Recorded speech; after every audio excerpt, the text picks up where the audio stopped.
دریم لمبر صاحبانو چې موت ایمان او اسلام ور سره خرابېدی شي هغه د غلطو خلکو صحبت دی. دا یاد ساتئ. غلطو خلکو نه مراد زه نمونه نار ته اخلم چې غلط زه غلط چاته وایم چې هغه د اسلام په خلاف وي. دا غلط خلک دي چې د قرآن په خلاف دي، د اسلام په خلاف دي.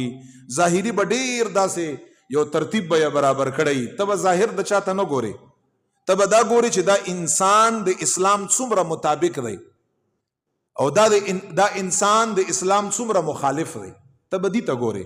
غلطو خلکو صحبت نه ځان وساتئ. دا یاد ساتئ. خو خلکو سره کښېنئ، ښایسته خلکو سره کښېنئ او په ښه صحبت باندې یو خبر ارته کومه، تاسو یقین وکئ چې انسان باندې غونی به بر شي. داسې خبره یو نوې خبره تاسو به دې نه مخکې سره اورېدلې نه.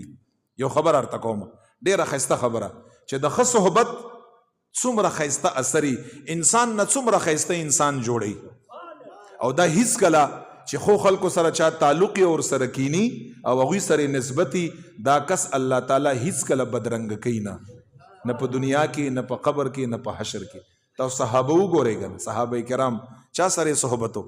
امام الانبیاء، سید الاولین، افضل البشر، سید الاولین والآخرین، امام الانبیاء علیه الصلاة والسلام، هغه سره څو هغه مبارک سره صحبت. څومره عجیبه خلک تیر دي په ښه صحبت باندې. یو مثال در کوم، دا واورئ په توجه یې واورئ، ماله به آواز راکوئ. او دا خبره چې کوم ارته کومه، امام طبراني یو کتاب دی معجم اوسط، په هغې کې دا حدیث موجود دی. معجم اوسط کې او سبل الهدى والرشاد صاحب هم دا حدیث مبارک، دا قصه، دا واقعه دا یې نقل کړی ده. یو صحابي دی، شاید چې تاسو به نوم داسې ډېر نی اورېدلی. د هر صحابي خپله هسټري ده. جریر ابن عبدالله البجلی دا یو صحابي دی، جریر په نوم باندې. او تاسو ته پته ده چې دا څومره ښایسته و. عمر فاروق به دته څه وي؟ یوسف هذه الامه. دا دومره ښایسته و چې عمر فاروق به فرمایل چې د نبی علیه السلام د امت یوسف چې دی، یوسف هغه جریر ابن عبدالله دی. تاسو اندازه کړئ چې دا څومره ښایسته و. دا به ورته عمر فاروق یو. دا خبره چرته ذکر ده؟ الاستیعاب کې، دا د صحابو تذکره ده په هغې کې. نو عمر فاروق موقف دا و چې د پیغمبر علیه السلام د امت یوسف علیه السلام ښایسته و ډېر، خو د حضور علیه السلام د امت یوسف په صحابو کې څوک دی؟ جریر ابن عبدالله. دا دومره ښایسته. دا د یمنو چې په حالت د کفر کې مو سردارو او چې اسلام لراغی هم دی سردارو. اوس اول په حالت د کفر کې و، خو چې کله حضور مبارک لراغی، د مبارک فرمایي چې ما کله نه اسلام راوړی دی، ما کله نه اسلام راوړی.